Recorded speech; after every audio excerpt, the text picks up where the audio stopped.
Abraão, Isaac, a sua família, a sua descendência pôde desfrutar de um Deus provedor, o Jeová Jirê. E hoje nós vamos falar sobre uma mulher, que na Bíblia ela não é conhecida, no texto bíblico, ela não é destacada por ser uma mãe. Na subclassificação que tem lá no seu texto, provavelmente está escrito assim, a viúva de Sarepta. Ela é destacada por ser a viúva, mas hoje nós vamos destacá-la por ser a mãe de Sarepta. Então convido você a abrir a sua Bíblia em 1 Reis, capítulo 17, a partir do verso 5.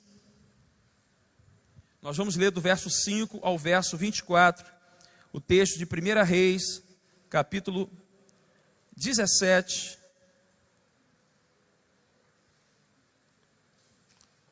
Primeiro livro dos Reis, 17, de 5 a 24, uma experiência que Elias, o profeta Elias, está vivendo, está passando. Obrigado, Rodolfo.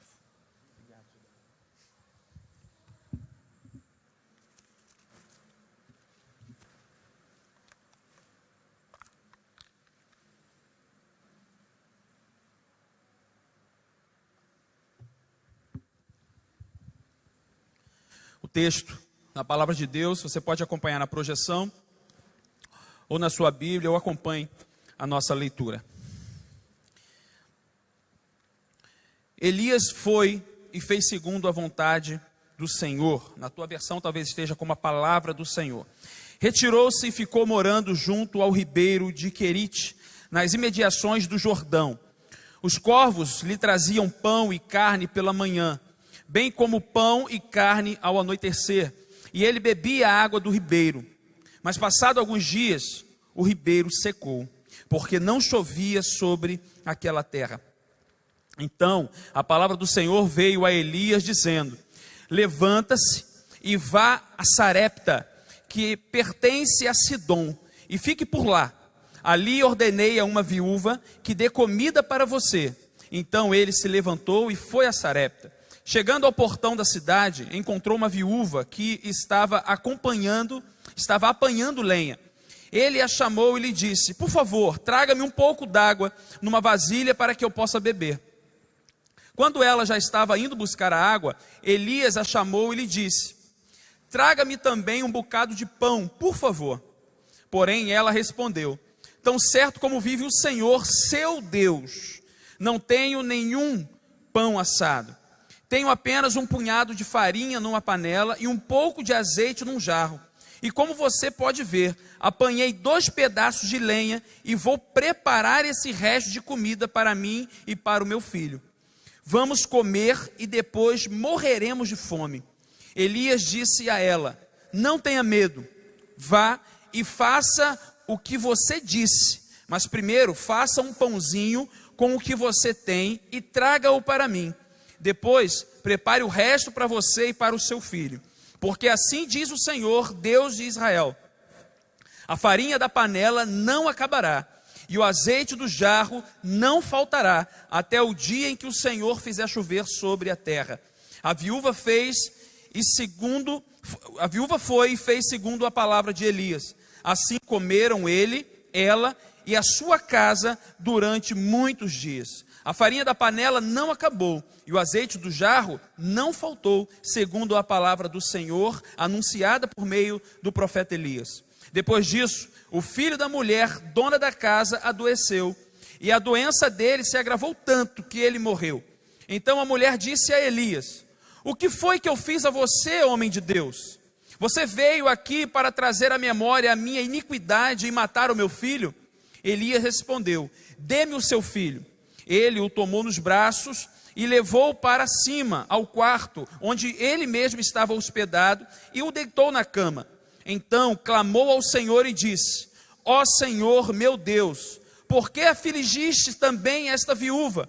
Com quem me hospedo matando o filho dela?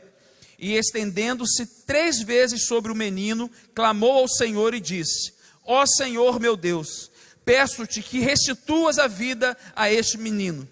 O Senhor atendeu a voz de Elias. A vida foi restituída ao menino e ele reviveu. Elias tomou o menino e o levou do quarto até a casa, entregou-o à mãe e disse: veja, o seu filho está vivo. Então a mulher disse a Elias: agora eu sei que você é um homem de Deus e que a palavra do Senhor na sua boca é verdade. Quero orar por você e com você, e na sua oração, nesse momento, peça ao Senhor que o Espírito Santo fale ao seu coração, que nessa noite você, que não vai sair daqui alimentado pela farinha ou pelo azeite da viúva de Sarepta, mas que você saia cheio do Espírito Santo de Deus e alimentado pela palavra do Senhor. Pai, é o que te pedimos nessa hora, que o teu Espírito Santo venha ao nosso encontro, Pai. Fale ao nosso coração e sejamos edificados pela tua palavra. Pai, ilumine os nossos pensamentos e corações, vá de encontro à nossa necessidade e que saiamos daqui, Senhor, decididos a caminhar ao teu lado e confiados, Senhor, no teu mover, na sua soberania e no teu querer sobre as nossas vidas. É o que te pedimos, Pai, em nome de Jesus. Amém. Irmãos, tempo de crise que Elias estava vivendo. Nós sabemos bem da história de Elias, que Elias desafiou lá os profetas de Baal, e depois de ter desafiado os profetas de Baal e ter matado todos, esse profeta tão corajoso, um homem que foi usado por Deus, um homem que fez descer fogo do céu num altar tomado de água, esse homem ele passa por uma crise pessoal dele com Deus, diante de uma perseguição que ele estava sofrendo. E Deus mandou Elias ir para um determinado lugar junto ao rio Jordão, junto ao Jordão. E ali Deus proveu para Elias tudo aquilo que ele precisava.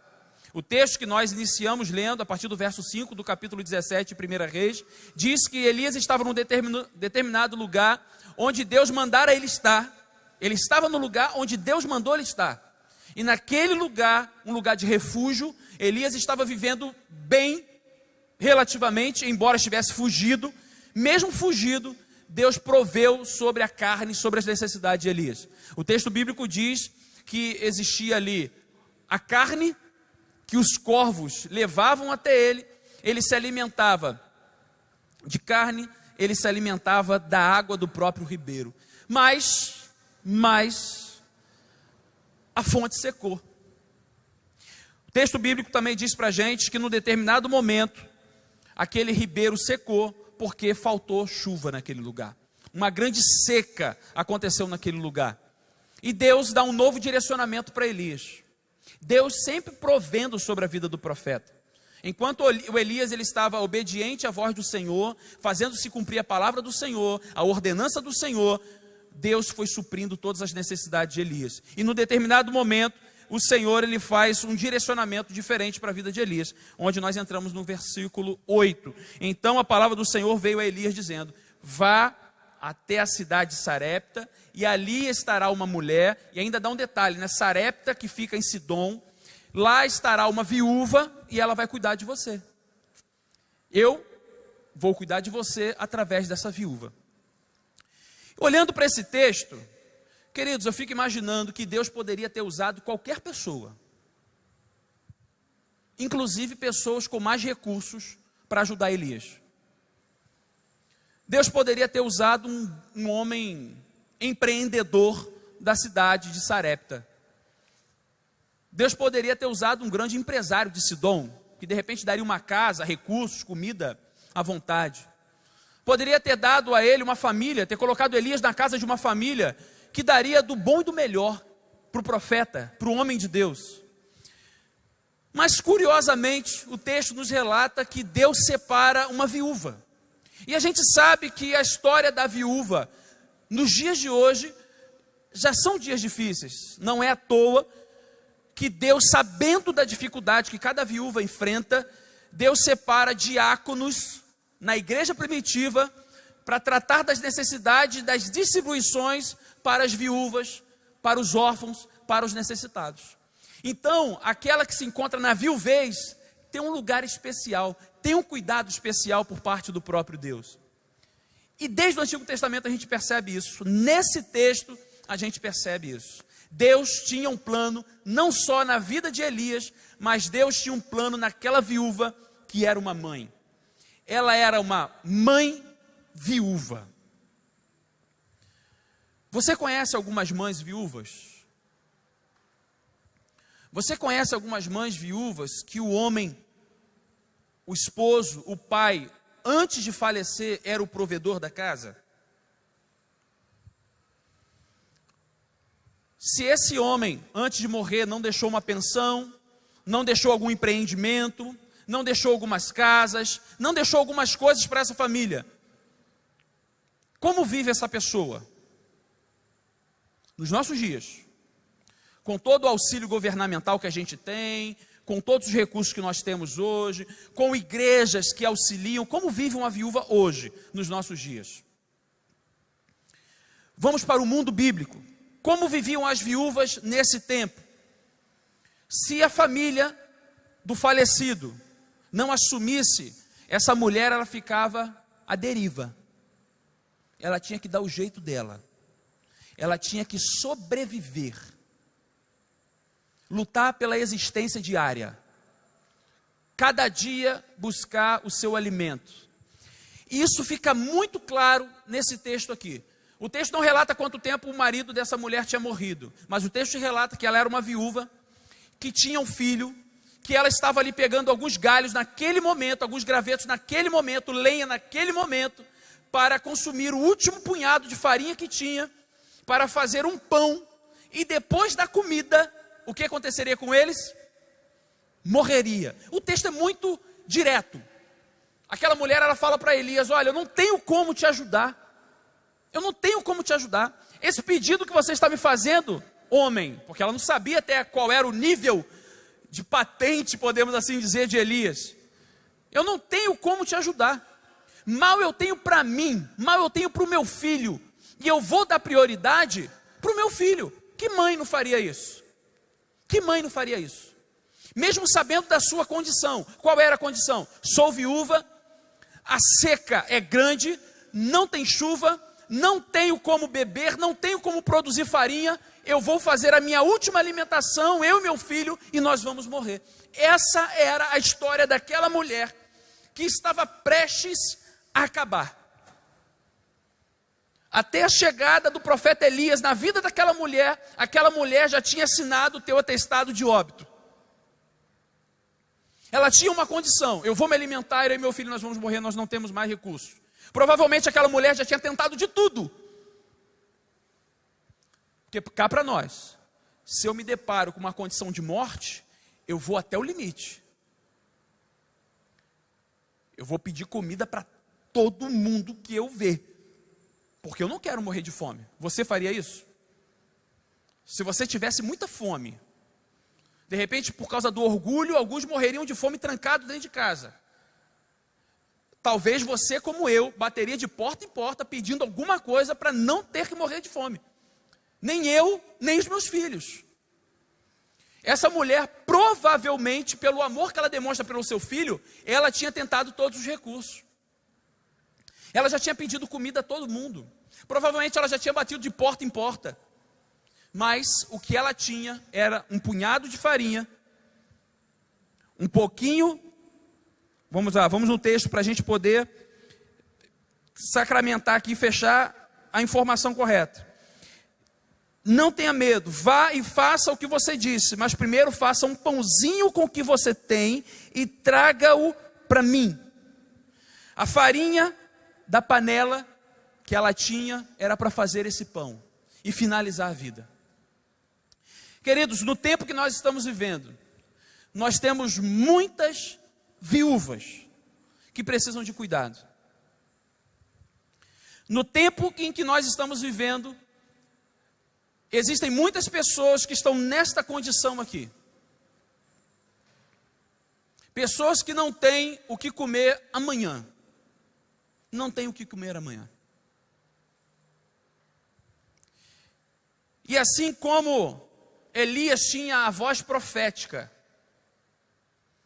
Deus deu essa responsabilidade profética para a igreja. E eu e você somos responsáveis profeticamente de cuidar desses necessitados. Queira você ou não. essa responsabilidade recai sobre mim e sobre você. Como nós vamos fazer isso? Como nós vamos fazer isso? A nossa igreja, ela tem feito uma caminhada desde o início da pandemia, em março do ano passado, dia 18 de março, exatamente foi o dia que nós entramos em pandemia como igreja institucional, igreja física, nas nossas casas. E desde então nós temos feito um movimento em que todo o auxílio que nós dávamos para os domésticos da fé, os membros da igreja, que a Bíblia nos ordena, a Bíblia nos ensina, que nós precisamos cuidar dos nossos. E esse cuidado, ele será expandido para os de fora. E a igreja tem feito isso desde o início da pandemia. E nós temos notado como tem sido a expansão da necessidade nos nossos dias. Se nós, lá em fevereiro, antes da pandemia de 2020, nós juntávamos e distribuímos 16 cestas básicas, hoje nós temos uma média de 40 por mês, fixas. No meio da pandemia, nós chegamos a 70. Eu me lembro, se não me falha a memória, e a gente não fala isso para uma questão de levantar a igreja ou exaltar o nosso nome. Os irmãos sabem como a gente trabalha e sabem que não é esse o nosso foco. Mas para os irmãos entenderem como é a necessidade, de março a dezembro, a igreja tinha partilhado de mais de 9 toneladas de alimento. Será que tem pessoas com fome no nosso bairro? Será que tem pessoas necessitadas no nosso bairro? Na nossa cidade? Será que o seu vizinho, esse que você sabia que trabalhava, esse que sempre teve uma situação razoável, esse que nunca precisou de você para nada, esse que talvez nem bom dia te dava, você sabia que ele pode estar passando fome? E ele pode estar precisando de algo? Eu e você, enquanto igreja, temos uma responsabilidade enorme. Eu e você, enquanto igreja, temos uma responsabilidade, porque essa responsabilidade, ela veio do Senhor para mim e para você. Essa mulher, ela não tinha nada para oferecer. Essa mulher, ela não tinha nada para oferecer. Mas Deus fez um chamado especial para ela. Mesmo sem ela querer. Ela tinha um caminho traçado muito específico e muito objetivo para a vida dela. Era comer e morrer. Acabou. Vou comer e vou morrer. Eu não tenho um futuro. Meu futuro acabou. Nisso vai embora a esperança. Num momento como esse, falta fé e falta oportunidades. Mas nós estamos falando de um Deus provedor. Nós temos conhecido um Deus que tem cuidado de nós nos mínimos detalhes. Deus tem cuidado da gente. Seja a sua necessidade física, seja a sua necessidade o alimento diário, seja a sua necessidade um equilíbrio emocional. Se todas essas necessidades que nós estamos vivendo no nosso tempo, ela não te faz sentir a dor do outro, o errado não é a sociedade. Alguma coisa está acontecendo dentro de você. O erro, nesse momento, a gente gosta de direcionar para alguém. A gente gosta de direcionar para alguém. A gente direciona. A gente terceiriza. A gente passa a oportunidade para outras pessoas. Aquela mulher, ela quase fez isso. Ela quase fez isso. Ela falou: olha, o que você está me pedindo é impossível. Eu não tenho como te ajudar. Deus mandou você vir até mim. Eu tenho para o meu filho e eu tenho para mim. E depois que a gente comer, a gente vai morrer. Mas na história dessa mulher, eu e você aprendemos algumas coisas. A igreja do Senhor aprende algumas coisas que, se você tem passado esse 1 ano e 2 meses omisso a toda a realidade que tem estado à sua volta, eu gostaria de te despertar para você entender a sua missão. a sua responsabilidade. Seja lá você que tem 1000 anos de crente, ou você que ainda nem professou a sua fé em Jesus, mas se você tem uma responsabilidade que Deus está te convocando hoje, você que está aqui, você que está em casa, todos nós temos uma responsabilidade, e que se todos nós fizermos a nossa parte, nós teremos um futuro maior, melhor, de esperança na vida das pessoas. E se você fizer tudo de forma correta, sem que o seu nome seja exaltado, tudo isso será convertido em glórias para o nosso Deus, que é o Deus provedor. Essa mulher, ela nos mostrou que Deus, ele é soberano para escolher quem Ele quer. Deus poderia ter escolhido um empresário para que Elias recorresse a ele, ou um homem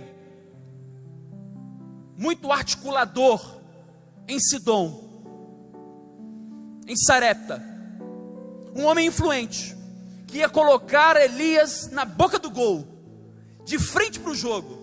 Elias, você tem tudo o que você precisa aqui. O tempo era de crise, pessoas estavam em crise, e Deus, na sua soberania, escolheu aquela mulher, porque Deus não tinha um projeto só para Elias. Deus também era um provedor para a vida daquela mulher. Deus não proveu só sobre a carne do profeta, Deus proveu sobre uma estrangeira, uma mulher de Sidom, uma mulher de Sarepta. Eu aprendo que quando Deus ele chama, Ele vai te dar todos os recursos para você abençoar o reino. Seja a sua vida, seja o seu talento, seja o seu recurso financeiro, seja a sua crise, as suas experiências, tudo que você já passou até aqui, Deus pode usar para abençoar a vida de outras pessoas, e abençoando a vida de outras pessoas, Deus há de te abençoar também. Aquela mulher, quando ela recebeu a ordem, você pode fazer, olha o que Elias fala para ela, ó, você precisa fazer, faça tudo o que você disse, com as palavras que você disse, mas faça um pão para mim primeiro, e depois você se alimente e alimente o seu filho. Sabe o que eu aprendo com isso?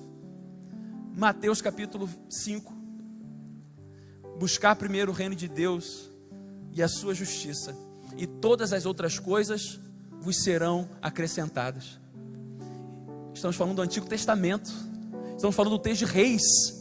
Aquela mulher poderia ter falado assim: Elias, você não conhece a minha vida, eu estou te conhecendo agora. A minha responsabilidade é sobre o meu filho, não é sobre você. Eu não tenho mais marido aqui para cuidar dele não. Farinha pouco. Como é que é? Meu pirão primeiro. Ela poderia ter respondido assim. Muitos de nós responderíamos assim. Eu estou mentindo? Eu estou inventando alguma história aqui? Muitos de nós teríamos respondido assim. Mas nós temos conhecido um Deus provedor, que na sua soberania escolhe quem Ele quer para abençoar quem Ele quer. E Ele escolheu uma mãe viúva, que se permitiu ser usada por um Deus soberano para abençoar a vida de outras pessoas. Na sua imperfeição, Deus fez algo grande através da vida dela. Eu aprendo também, segunda lição com a vida dessa mulher, Deus cuidou daquela mulher diante da sua obediência. Não basta você ser um escolhido por Deus. Você pode ser uma mulher com muitos dons, com muitos talentos, com muitos recursos, mas você precisa ser obediente. Você precisa ser um pai obediente. Você precisa ser uma mãe obediente. Você precisa ser um filho obediente. Você precisa ser servo. É o que aprendemos com a palavra do nosso Deus. É o que aprendemos com essa mulher.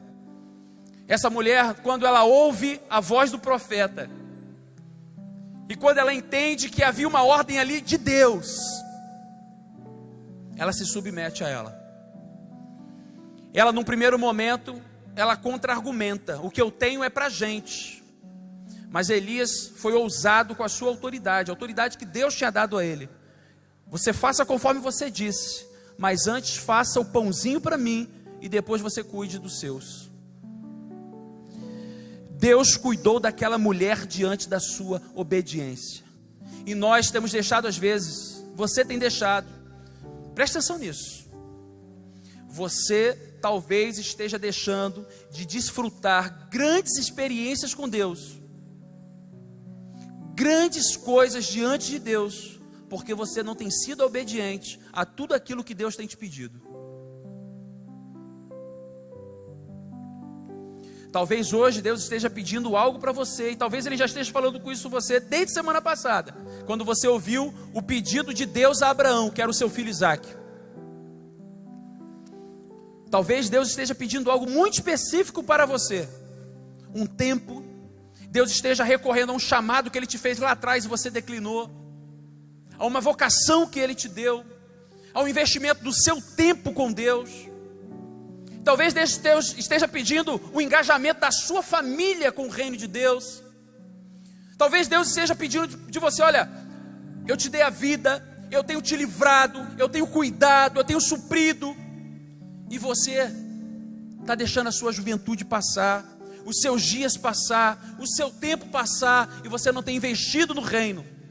Talvez isso esteja te travando, essa falta de obediência para aquilo que Deus tem te pedido, e só você sabe o que Deus tem te pedido, aquilo que toca o seu coração, aquilo que te deixa incomodado, você sabe. E esse não, ou essa teimosia, ou essa falta de fé, essas questões que às vezes nos travam, tem deixado você de desfrutar a provisão de Deus sobre a sua vida. A gente pede fé: Senhor, me conceda fé, eu quero ser uma mulher de fé, eu quero ser um homem de fé. Mas quando Deus prova a nossa fé, a gente reclama: Senhor, essa provação. A gente quer fé, mas fé não é algo que aperta um botão e vem. Fé é experiência com Deus. Fé é experiência. Fé é obedecer a sua palavra, porque a fé ela vem pelo ouvir. E quando você ouve, quem ouve as minhas palavras e as põe em prática, você é chamado de prudente quando você põe em prática as palavras do Senhor, quando você ouve. Ao mesmo tempo eu aprendo com essa mulher, que além de Deus ser soberano, escolhe quem Ele quer, inclusive uma mãe viúva, que não tinha nada de valiosíssimo para oferecer, mas tinha o suficiente para suprir a necessidade do momento na vida de Elias. Ao mesmo tempo, Deus cuida daquela mulher pela sua obediência, mas Deus também proveu sobre a vida daquela mulher, além daquilo que ela tinha planejado. Sabe qual era a necessidade daquela mulher naquele dia? Comer e descansar. Comer e descansar. E Deus, diante da obediência daquela mulher, lhes fez promessas. E eu digo no plural, lhes fez, porque por causa da obediência daquela mulher, a sua descendência foi abençoada. O seu filho foi abençoado. Por causa da obediência daquela mulher, a sua geração foi abençoada. No Novo Testamento, Jesus cita essa mulher aqui. Mateus capítulo 4. Deus cita a viúva. E isso era uma ofensa para os judeus. Sabe por quê? Porque judeu, naquele tempo, o povo de Israel, ele não gostava de ser submisso ao povo estrangeiro. E Jesus faz uma crítica pesadíssima para aquela mulher, para aquele povo, porque eles não queriam se submeter aos cuidados dos estrangeiros. E Jesus ensina que aquela mulher foi abençoada porque obedeceu, porque foi submissa à voz do Senhor. E sabe o que a gente aprende com isso? Quando eu e você oferecemos a nossa vida à disposição do Senhor, para servir o Senhor, ser obediente à sua voz, Deus abençoa a nossa família. Porque quando Ele provê sobre você, Ele também provê sobre a sua casa. Ele provê sobre a vida dos seus filhos, provê sobre a vida do seu cônjuge. É assim que Deus faz. Deus abençoa. E a sua promessa é para uma casa, é para a família. Foi assim sobre a vida daquela mulher. Aquela mulher tinha um planejamento. Deus veio e supriu. Verso 16 vai dizer: a farinha da panela não acabou e o azeite do jarro não faltou, segundo a palavra do Senhor anunciada por Elias. A promessa se cumpriu, porque aquela mulher foi obediente e ofereceu o que ela tinha para a voz profética, que naquele momento era Elias. Quarta e última lição que eu e você precisamos aprender com essa mulher: Ele é soberano e escolhe quem Ele quer. Ele cuidou daquela mulher diante da sua obediência. Ele proveu sobre a vida dela, além daquilo que ela tinha planejado, que era comer e morrer. Deus foi fiel à sua palavra. Quarta lição: ela era uma mulher de muitas provações. Porque mesmo o texto bíblico falando que Deus proveu sobre a casa dela, e não faltou a farinha, não faltou o jarro cheio, não faltou nada, até que a seca terminasse e tudo fosse concluído. Sabe o que acontece com aquela mulher? Sabe o que acontece com o filho dela? Ela tinha um pouquinho de comida, e o que ia acontecer com o filho e com ela? Morrer. Aí Deus, por causa da obediência dela, por ter escolhido ela para usar, Deus provê sobre a vida dela. E Deus dá além daquilo que ela planejava, até o momento em que a seca acabasse e voltasse a chover naquele lugar, e a agricultura voltasse a produzir, e as pessoas voltassem ao mundo normal. A voz da esperança: tudo vai ficar bem, nós vamos voltar a ter uma vida normal em Sidom, em Sarepta, tudo vai ficar bem, as coisas vão entrar na normalidade. Deus prometeu que até esse momento nunca faltaria para ela, e Deus fez se cumprir. Aí imagina na cabeça dessa mulher: agora a minha necessidade foi resolvida. A minha necessidade era a questão da morte, associada à alimentação. Deus prometeu e eu tenho. O filho dela adoece. E não só adoece, não só tem uma gripe, não só tem uma dor no joelho ou quebra uma perna. O texto bíblico diz que o filho daquela mulher morre. Mas aquela mulher foi obediente ao Senhor. E Deus sabia que chegaria o dia que o filho dela morreria. Primeiro, pela fome, Deus proveu. Depois, pela doença. E quem estava lá na casa dela? Quem morava na parte de cima da casa? O texto bíblico diz que o profeta continuava lá. Elias continuava lá. E aquela mulher, ela tem uma crise pessoal. Ela começa a questionar algumas coisas, porque ela vê a provisão, ela vê um Deus que tira ela da morte e dá a condição dela se alimentar, renova a esperança no seu coração, dá uma nova perspectiva de vida. E aí aquela mulher faz um questionamento: o que foi que eu fiz a você, homem de Deus? Estou lendo o verso 18. O que foi que eu fiz para você, homem de Deus? Você veio aqui para trazer à memória a minha iniquidade e matar o meu filho? Aquela mulher já tinha entendido que ela estava sendo provada. Ela colocou a culpa da enfermidade dela a quem? Elias. Ela começou a dirigir a culpa da morte do filho dela para Deus, porque Elias era a representatividade de Deus ali na vida dela. Quem Deus estava usando para suprir a farinha da mesa? Elias. Quem era Elias? O homem de Deus, a voz de Deus ali, a presença de Deus na casa dela. Quando tudo começa a andar errado, mesmo Deus tendo já suprido em muitas situações, quando a fé dela começa a esmorecer, quando as necessidades dela começam a fluir novamente, saltar as necessidades dela, ela depositou tudo em Deus novamente. Deus é o culpado disso. Elias, por sua culpa. O que eu fiz? O que eu fiz para você, homem de Deus?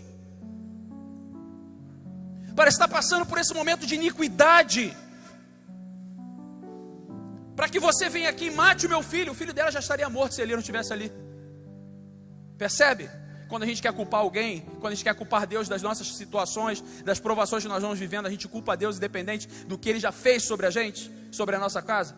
Quantas vezes Deus já proveu sobre a sua casa? Quantos livramentos Deus já te deu? Quantas vezes Deus já falou com você algo específico, mas quando Deus se cala, você bota a culpa em Deus. Você não fala mais comigo, mas quantas vezes Deus já falou com você e você fechou seus ouvidos?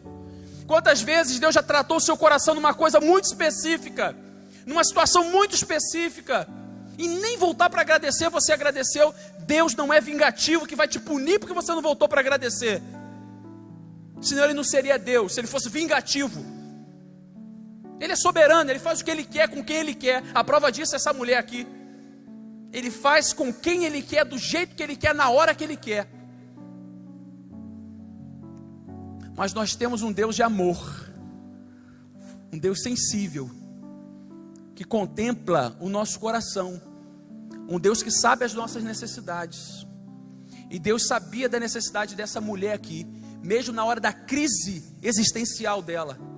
Sabe quando você entra com crise, você começa a se questionar o porquê de muitas coisas? Por que eu passei por isso? Por que aconteceu comigo? Por que não aconteceu com aquele incrédulo que diz que Deus não existe? Por que não acontece com ela que fez aquilo e se afastou? Por que acontece comigo? Eu venho todo domingo para a igreja, eu leio a Bíblia, eu oro, eu sou crente há muito tempo, eu consagrei meus filhos ao Senhor, por que comigo? Sabe essas crises que só eu devo ter passado já? Você nunca deve ter passado nunca deve ter feito um tipo de pergunta como esse. Por que comigo?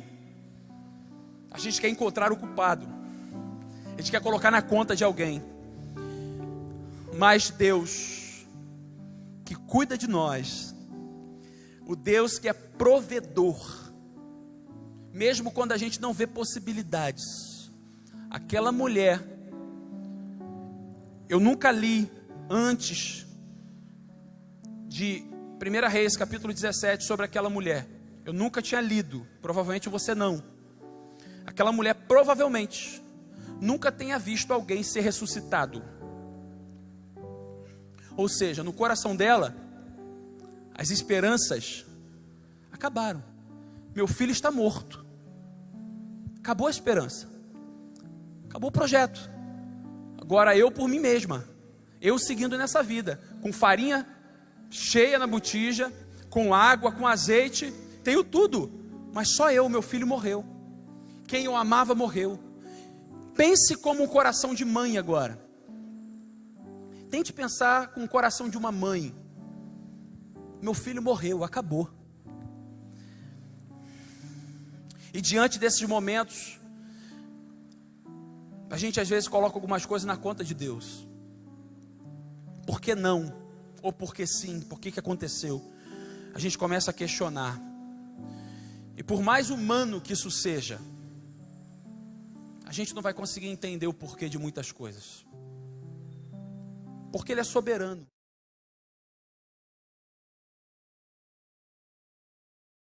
De coisas que a gente não concorda, o seu amor Ele é infinito por nós. A gente não merece nada, mas mesmo assim Ele nos dá a vida. Mesmo assim Ele permitiu você levantar hoje. Mesmo assim Ele permitiu você estar aqui, respirando, podendo glorificar o nome de Deus, o nome dEle. Ele permitiu você estar em comunhão com Ele, que mesmo que finde a sua vida aqui, com esse relacionamento que Ele te permitiu viver hoje, você vai ter a oportunidade de vivê-lo eternamente com Ele. Ele é um Deus de misericórdia, Ele é um Deus que cuida. Mas essa mulher é uma mulher de muitas provações, e eu conheço pessoas que passam por muitas provações, pessoas que passam por lutas muito grandes, e que às vezes não sabem como reagir diante dessas lutas, não sabem como tratar as provações, não sabem como enfrentar essas provações, mesmo já tendo conhecido um Deus que é provedor, mesmo um Deus que é soberano, que escolheu aquela mulher que não era ninguém na história, mesmo sendo um Deus que supre além daquilo que precisamos, na hora das nossas provações, quando aperta no nosso calo, e a gente sente a dor, às vezes a gente não tem reação. O que nós vamos fazer? E aquela mulher, ela reagiu de forma maravilhosa. Ela reagiu de forma humana. Primeiro ela tentou encontrar um culpado. A gente é assim. A gente procurou primeiro encontrar o culpado. Depois aquela mulher, ela começou a ser tratada. ela viu a realidade: meu filho está morto. E ela declara isso. Ela declara: o meu filho está morto. Mas ela foi na pessoa que poderia ajudá-la. Ela recorreu a Elias, que era o homem de Deus. Ela tinha acabado de declarar que ele era o homem de Deus. E Elias dá uma resposta: me dê o seu filho. Me deu o seu filho. O texto bíblico, a narrativa bíblica vai dizer que ele tomou o filho dela nos braços, levou para cima no quarto em que ele estava hospedado. E aí o texto também vai dizer que Elias se debruçou 3 vezes sobre o corpo daquele menino. E na terceira vez que isso aconteceu, Deus, o texto bíblico diz que Elias, ele não exerceu poder sobre o corpo do menino. O texto bíblico diz que ele clamou ao Senhor. Verso 20: então clamou ao Senhor e disse: ó Senhor meu Deus, por que afligiste também esta viúva com quem me hospedo, matando o filho dela? E ele se estendeu 3 vezes sobre o menino e clamou ao Senhor e disse: ó Senhor meu Deus, peço-te que restituas a vida a este menino. E o verso 22 vai dizer: o Senhor atendeu a voz de Elias, a vida foi restituída ao menino e ele reviveu. Elias era conhecido como o homem de Deus, que tinha provado do alimento que o corvo levava, tinha passado por uma experiência lá no monte, matando os profetas de Baal, tinha feito cair fogo do céu no local de sacrifício, bebeu da água do ribeiro do Jordão, encontrou uma viúva que tinha algum alimento, que Deus fez se cumprir sobre a vida dela e dele o alimento. Elias encontrou uma casa, mas a gente percebe na experiência de Elias, que quando ele é requisitado, ele clama ao Deus de Israel. Ele clama a quem poderia fazer algo de verdade. Elias sabia do seu limite, mesmo sendo um profeta. O que pertencia a Elias era o clamor. O clamor na hora da provação. E o que Elias pôde fazer foi clamar ao Senhor. Clamar ao Senhor. Senhor, restitua a vida desse menino. Senhor, restitua a vida desse menino. Senhor, restitua a vida desse menino. E o texto bíblico diz que na terceira vez o Senhor atendeu a voz de Elias e a vida do menino foi restituída. E o texto diz: Elias então tomou o menino, levou do quarto até a casa, entregou a sua mãe e disse: veja, o seu filho está vivo. Veja, esse menino está vivo. Então a mulher disse a Elias: agora eu sei que você é um homem de Deus e que a palavra do Senhor na sua boca é verdade. Essa mãe viúva desfrutou do cuidado de Deus, da provação que Deus tinha permitido ela viver, e Deus cuidou dela até no momento que as possibilidades tinham se findado. Quando não havia mais possibilidade, Deus entra com a sua provisão. Foi assim com Abraão e Isaac. Estava tudo preparado. É a hora. Eis que vem uma voz do céu e diz: Abraão, já provei da sua fé, da sua obediência. Eis aí o cordeiro. Deus preparou o cordeiro. O texto bíblico diz que havia um cordeiro amarrado, patas, quietinho, e aquele cordeiro foi sacrificado, e Isaac foi retirado dali. Deus proveu. Essa mulher recebeu da provisão na sua casa, na sua família, porque foi obediente ao Senhor e porque resistiu diante das muitas aflições. Minha irmã, meu irmão, qual é o tamanho da sua aflição hoje? Qual é o tamanho da sua tentação? Ou se é da parte de Deus, qual é o tamanho da sua provação hoje? quanto Deus tem provado a sua fé, quanto Deus tem provado a sua família,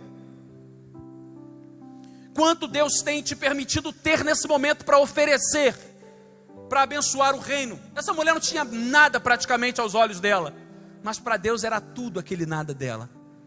Salvou a vida de Elias, foi obediente, foi escolhida por Deus, desfrutou daquilo além do que ela imaginava viver. E no momento da sua maior dor, de fato, a morte do seu filho, Deus veio e supriu. E no final das contas, o louvor foi todo para Deus. Não foi para aquela mulher pelo que ela tinha, não foi pela experiência de vida dela, não foi para a experiência de vida de Elias, porque ele falou mais alto lá no Carmelo, não foi porque ele fez cair fogo do céu, não foi por nada disso. Foi porque ele soube clamar ao Senhor. E Deus, pela sua infinita misericórdia, atendeu a sua oração. O que você vai fazer hoje diante da sua aflição? Você vai confiar na sua força? Você vai confiar naquilo que você tem na botija da sua casa, nos seus bens, na sua posse, no seu nome, na sua estrutura? Ou você vai confiar na soberania e no poder de Deus sobre a sua vida? Por mais que você ache que o seu recurso é suficiente, existem provações que esgotam todas as nossas forças. Existem provações que esgotam todos os nossos recursos terrenos. E Deus vem, supre a necessidade do nosso coração com o poder do Espírito Santo, renova a nossa força e nos dá uma nova direção. E quando a gente percebe, a gente se vê lançado totalmente na dependência do Senhor, e aquele vale da sombra da morte, Deus já supriu sobre nós, Deus já proveu sobre nós, e a gente está caminhando, e a gente às vezes nem percebe que saiu do momento da maior aflição, porque Deus esteve conosco. Esse Deus provedor provê sobre a sua casa, proveu sobre a casa desta mãe viúva em Sarepta, e Ele quer fazer também com a sua casa. Ele quer fazer sobre o seu coração. E eu quero fazer um convite do Senhor para você. Sabe o que Elias fez? Sabe o que essa mulher fez? Essa mulher, quando se viu na dificuldade, ela soube recorrer a quem tinha o contato com Deus. Lá no iniciozinho do texto que nós lemos, num determinado momento, o texto deixa escapar uma preciosidade. Essa mulher fala assim: o seu Deus. Então a referência de Deus era o Deus de Elias. E aquela mulher, ela pôde agora descobrir o meu Deus, o Deus que provê sobre a minha casa. Dentro da experiência que ela viveu, ela agora tem um Deus. Ela depositou a fé dela num Deus que pode salvá-la. Dentro das aflições, das experiências que você tem vivido, Deus quer ouvir de você: Senhor meu Deus, Senhor meu Deus, atende o meu clamor. Meu clamor é pela minha mãe, é pelo meu filho, é pela minha saúde. Senhor, a minha força já foi. Senhor, os meus recursos já foram. Eu dependo da tua graça. Senhor, eu dependo do Senhor. Pai, entre com provisão sobre a minha vida, entre com provisão sobre a minha casa. Eu dependo do Senhor. Trate o meu coração. Esse clamor que Deus quer ouvir de você. É isso que Deus quer de você. Que você obedeça, que você se submeta ao mover, ao querer e à soberania desse Deus. Eu quero fazer um convite especial para você. Você que quer hoje colocar diante do Senhor o seu clamor de algo muito específico que você sabe que você precisa. Talvez hoje você receba de Deus um sim, ou um espera, ou um não. Mas você entendeu que Deus, Ele é soberano sobre todas as coisas, e que Ele ama os seus filhos. E como eu tenho dito já há alguns dias, tem nãos de Deus que é um grande livramento para a gente. Se Deus desse para a gente tudo aquilo que a gente pede, o que seria da gente? O que seria da gente? Se tudo aquilo que eu já pedi a Deus, Deus tivesse me dado. Deus sabe exatamente aquilo que você precisa. e aquilo que não vai corromper o seu coração, aquilo que não vai te desviar do foco do seu reino, mas Deus vai te dar aquilo que vai tratar o seu coração e vai permitir que você tenha uma experiência genuína com Ele. E no final de tudo, nem aquela mulher nem Elias atribuíram louvor e glória pessoal, individual. O Senhor foi quem proveu sobre a vida daquela mulher, sobre aquela família, e o Senhor foi quem livrou Elias. Que você nessa noite clame o nome do Senhor, e se você aceita esse desafio do Espírito Santo de Deus, fique de pé no seu lugar que eu quero orar por você em nome de Jesus. Você que tem passado por algo, quer apresentar ao Senhor um desafio pessoal seu com Deus, e você quer colocar diante do Senhor nessa noite, levantar um clamor do seu coração, da sua alma ao nosso Deus. Ele sabe exatamente aquilo que você precisa, e eu quero fazer esse convite para você. Fique de pé no seu lugar em nome de Jesus. Nós queremos orar juntos, isso. Deus abençoe a sua vida, Deus abençoe os nossos irmãos, as nossas irmãs, por confiarem no agir e no mover de Deus sobre a sua vida. Deus é poderoso, Deus é soberano, e Deus, dentro da sua soberania, Ele quer tratar o seu coração de forma individual, de forma muito específica. Eu quero orar por vocês em nome de Jesus. Ó Senhor, nosso Deus e nosso Pai, o Senhor sabe, Pai, como está o coração, a vida desses nossos irmãos que aceitaram o desafio da Tua palavra nesta noite. Ó Espírito Santo de Deus, visite agora, Pai, cada corpo, cada pensamento, visite a alma, Senhor, tome-as em Tuas mãos, Pai, dando conforto, consolo, paz, direção. Oriente, Pai, os próximos passos. Oriente, Senhor, dê a direção que o Senhor quer. Que não seja na nossa força, não seja na força dos nossos irmãos, das nossas irmãs, mas que sobre todas as aflições, todos os desafios, todas as provações, o Senhor venha e se apresente como um Deus provedor, Pai, como o Senhor é, um Deus que provê sobre as nossas necessidades, um Deus que vem e trata o nosso coração, um Deus que nos conduz em paz, nos seus santos e retos caminhos. Obrigado, Pai, porque aceitar o seu desafio é um ato de fé. O Senhor sabe o que cada um aqui tem enfrentado, tem passado e o que eles precisam, Pai. Por isso eu te peço, humildemente, Pai, em nome de Jesus, vá de encontro, Pai, a cada necessidade nesta hora. Restaure a saúde, Senhor.